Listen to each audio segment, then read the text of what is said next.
my hair today. Hey, everybody. Microfiber towel. Yeah, absolutely.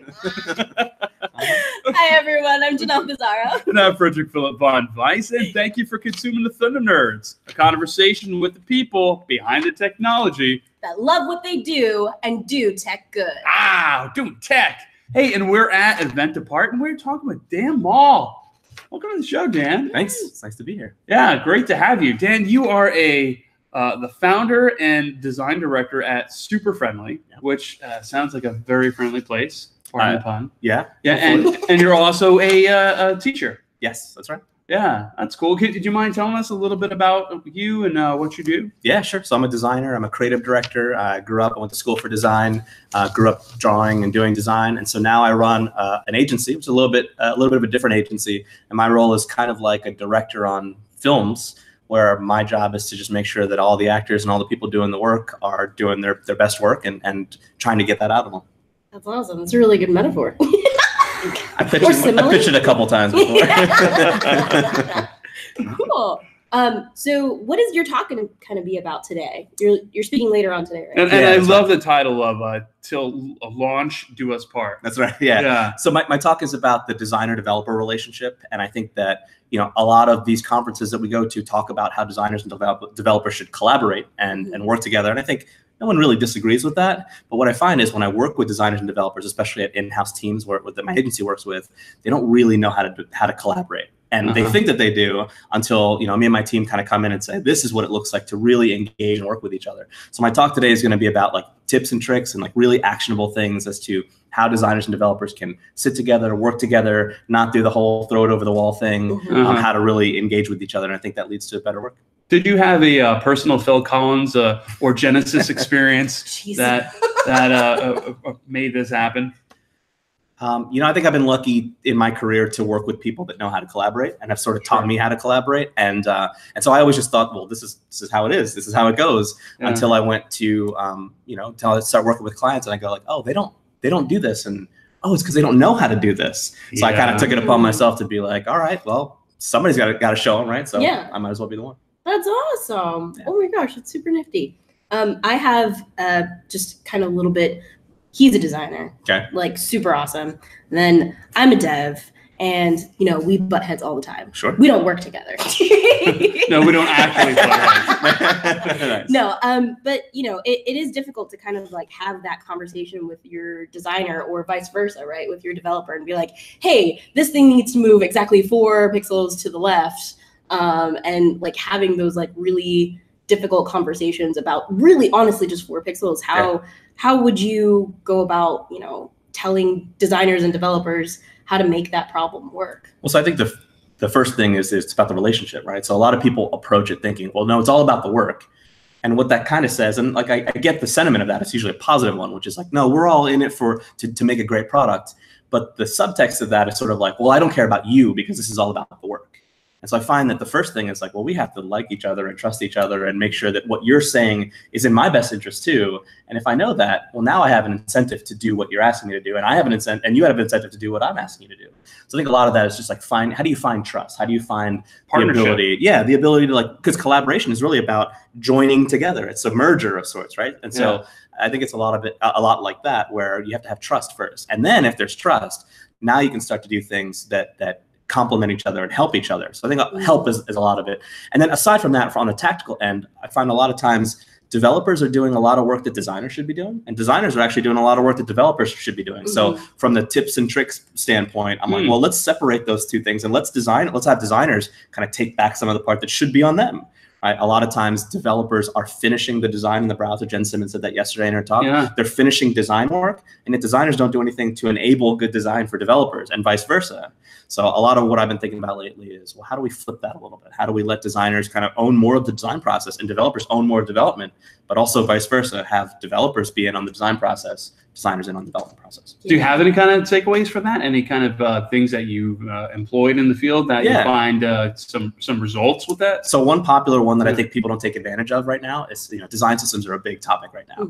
And part of design systems are this concept of tokens. Right? So tokens are things that you can declare abstractly, right? You can create a file somewhere, whether it's JSON or XML or something that has all of your colors, your typefaces, your rounded corner radius. that's typically a developer's job, write a JSON file or an XML file. But if you think about all the stuff that is in a tokens file, it's all design stuff. So why aren't designers owning tokens? So a lot of the things, so that's one of the things that I talk about a lot. It's like, well, how do you get a designer to own a tokens file? How do you set up the workflow? How do you set up the tooling? You know, so that a designer's not like going to set up gulp and build tools and all that stuff on their machines, but how can they own a really abstract file so that if they want to move this thing 4 pixels to the right, it's about editing a configuration file rather than sitting with a developer and going 2 pixels up, please, 1 pixel, 2 could be 2.5 pixels, you know, like that over the shoulder that people don't really like to do. Do you think it's more of like a trepidation of getting actually into development for a designer? And how do we overcome that? How do we make development not so scary? Yeah, so I'm a people person. I like to talk about the touchy-feely stuff because it impacts our work so much. I'm a designer, but I find that if you can make people comfortable, they tend to do better work. Yeah. And so for me, the trepidation with designers is not that code is hard. I mean, that might be one part of it, but most designers can get over that. The trepidation is, if I don't do a good job here, am I going to get fired? Yeah. Right. That's the thing. Developers, well, you own the design. Okay, but if I don't do a good job, am I going to get fired? So a lot of this, especially in a workplace that is, you know, that's tough. A lot of what people are worried about is like, I have to do a good job, otherwise my livelihood is in the line. Right. If you can remove that part of the equation, that opens the door to a lot more different conversations. So how can a designer say to a developer, I'd like you to own some of this design part, but if it doesn't go well, that's cool, it'll be on me, and actually mean it and actually be willing to take accountability and take willingness for that. So I find that a lot of it is just like making people comfortable with that. And how do you remove the risk from them?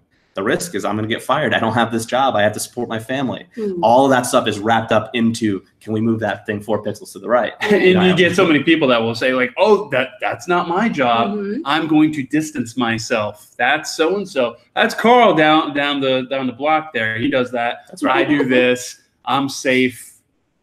And it's exactly that too. It's like, well, if things go wrong, I want it the blame to be over there, not over here. Exactly. And so if you can take that out of the equation, if you can remove that from the dynamic of workplaces, I feel like it opens up the door to a lot of different possibilities. How do we go down that road? I think a lot of it is trust. Okay. You know, in order for you to do something for me, the easiest way that I can get you to do that is I have to do something for you first. So if I can do something for you first, I think it'll make you more likely to do something for me. We're both providing value, and then that's right. But I've got to start. I can't ask you to do something and me not do anything yet. Yeah. I have much more likelihood if I go, hey, can I grab you a beer from the fridge? And you're like, yeah, it's cool. Yeah. And then I grab you a beer, or I buy you a pizza, and hey, you mind sitting with me while we do this design thing? It's much easier than, hey, I need you to do this by the end of the day. I'm actually going home because I got to go. I got to go paintballing tonight. But good luck staying late. Yeah. Nobody wants to do that. So I think a lot of it is what can you do first for someone else? Yeah. And then I think they'll be much more likely to do it for you. So I have a bit of a question of sometimes a lot of people will like internalize that like blame game kind of thing. And someone down the pipeline will be like, okay, this is my fault, no matter what, even if it's not their fault at all, right? Yep. How would you counteract that kind of feeling too? Because I mean, at the end of the day, someone might even just be like, oh, it's totally my fault. I talked to somebody who knew about the thing, and so now it's my fault, and I got to fix it. Yeah, so I got a couple of tools to help with that. So the first tool, and certainly it's not things that I made up. These are things that I found that other people created that I'm like, that's super useful. The first one is called a RACI matrix. And a RACI matrix is RACI. It stands for responsible, accountable, consulted, and informed. And what I do at the beginning of every project is I list out all of the roles that people will have to do on this project. So, all right, we got to make icons, we got to do comps, we have to, write HTML, we have to write CSS, we have to write all the things that we're going to do on this project. And then across the top, we write all the roles, or even sometimes more specifically, all the people. Jenny and Kyle and Jim and Bob. And I write, an R, a C, an A, or an I. So Jenny is responsible for the icons. Carl is responsible for the HTML. This person is accountable for this thing. And it very clearly delineates, okay, if things go wrong, who is the person that will accept responsibility? But also, who is the person that should get the credit? If the icons come out killer, Jenny, we are promoting you. Like you're gonna get the reward from this too. And some people are not comfortable being responsible for anything, and that's okay. This makes it plain. I just want to be informed about everything, but I don't want to be responsible. Great. Kyle, you have no R's on your side of the chart.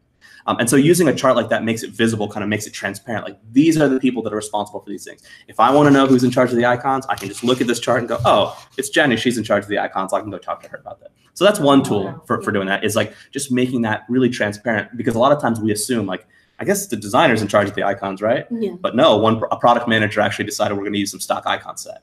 But I don't know, I go to the designer because I don't know those things. So if we can make those things more visible, it becomes a great way to kind of help people to know, what they're going to get blamed for and what they're not going to get blamed for. So that's one thing. I forget what the second thing is, but so we'll stick with the first thing. Do you find it's easy to take that information and bring it into one's employer and say, you know what, I'd like to kind of set this into our culture? Yeah. Yes, and thank you for reminding me, because that's part of the second thing, is that I think leadership has to be involved in that too. And so how can you make it so that people know what praise or what blame they're going to get? Is I think leadership should be involved to set up those things for the people that are underneath them and working for them to say, I think the job of a good leader is to say, if things go well, you all get the praise because you all did this. And if things go poorly, it's my fault for not setting this up for you. So I think leadership should certainly be part of that culture. And that could be top down or it could be ground up. It could be designers and developers, saying to their managers, hey, I'd like to implement this tool into our culture. Let's bring it up every day at stand up, or let's build a Slack bot around this or something, whatever the internal culture is. But it also could work top down, where a manager could say, hey, I have this tool that I think was going to help our team and help me to articulate what I'm supposed to be doing for you. So I think that it could work either way. That's killer. I love it. So I have a question. Okay. Do you play piano? I do. Tell me about that. Okay. I played the piano since I was 3. Started late. Okay. Yeah, that's right. Kind of a late bloomer. I played the piano since I was 3. I always liked doing it. I used to have a little Casio keyboard that I would carry with me to church every week. And the pastor at the church every week would be like, hey, Dan, you have a song you want to play for us? And I'd march to the front of the church and play a little song. That's adorable. And so I've always been used to being in front of crowds since I was 3. Played in bands before. And my parents never forced me to play the piano. And so I think that's the reason that I stuck with it. Is I was never my parents were never like, you have to practice, you have to do this. Saturday piano lessons, Dan. I mean, I did it because I wanted to do it. And there were times where I was like, I don't want to do this anymore. And my parents like, all right, well, you don't have to. And I was like, oh, I guess I have autonomy here. So it was cool. They gave me a lot of capacity to decide what I wanted to do with it. And so I keep doing it now. Sounds like you got some great parents. I do have great parents. Yeah. It's very Gene Belcher. I love it. It's very what? Gene Belcher. Right. From Bob's Burgers. Right. Yeah, carries a little keyboard. That's everywhere. right. It's great. That's a good reference. That is good. It's my favorite. So what kind of bands did you do? I played mostly in Christian bands. Christian bands. Well, so I played in 2 bands before. One, I played for 10 years as a Christian band. And then my first band that I was in, I played maybe 2 shows, and I don't remember the name of the band. It was we either had a song called The Morning After, or the name of the band was The Morning After. I don't exactly remember. It's that long ago. No, it's not that long. It was just so short-lived that I was like, I don't even know. I don't know. That's awesome. Yeah. That's really cool. And you're in a band now? I'm not. I have a wife and 2 kids, and that takes up most of my time. Yeah. And so, yeah, maybe a family band one day. But. Do you got the young kids? I have a 6-year. Well, I guess she's 7 now. She just turned 7. A 7-year-old and a 4-year-old. Oh, okay. Yeah, 2 daughters. Yeah, that takes up a lot of time. I've got a 3.5-year-old, and I understand. Yeah, I'm sure you do. But they're all musical. My wife sings. She's an amazing singer.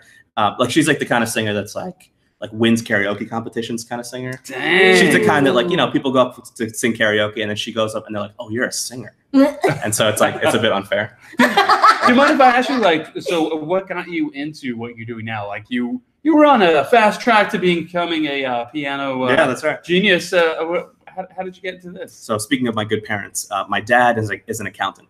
My dad is a very pragmatic accountant. And so I have Asian parents. Both of my parents are of Asian descent, and atypical for Asians. They didn't want me to be a doctor or a lawyer. My dad, just the only career advice he's ever given me was whatever you do, make sure you can support your family.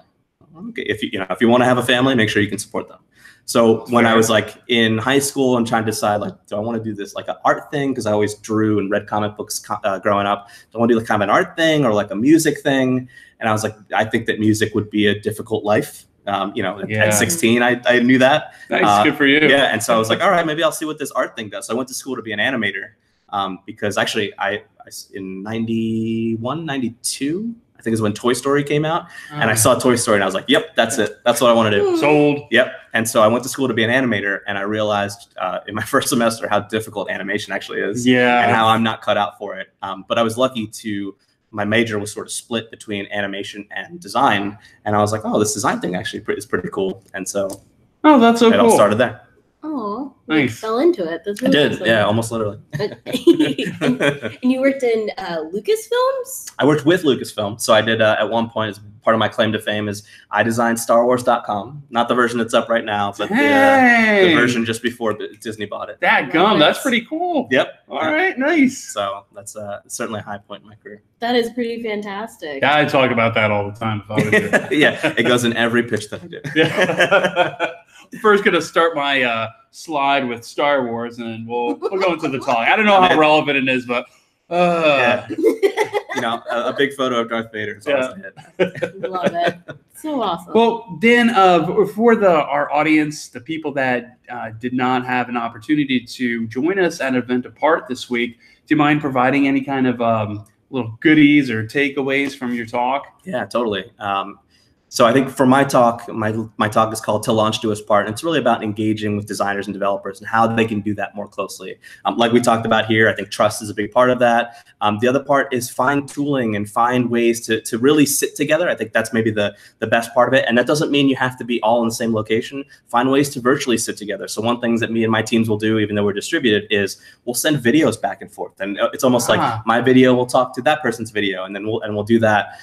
Brad Frost, who's on stage a little bit later today, he and I did a 2-hour YouTube video of like, here's just how we work together as designer and developer. So if you want to see what that process looks like, you can check out that video on YouTube. That's really cool. Okay, great. Yeah, we'll put a link to that in the show notes. Cool. Dan, thank you so much for being on the show. Thanks for having me. Super appreciate it. Thanks, everybody, and stay tuned. We're going to have a lot more speakers coming up soon. Bye. Toodles and noodles.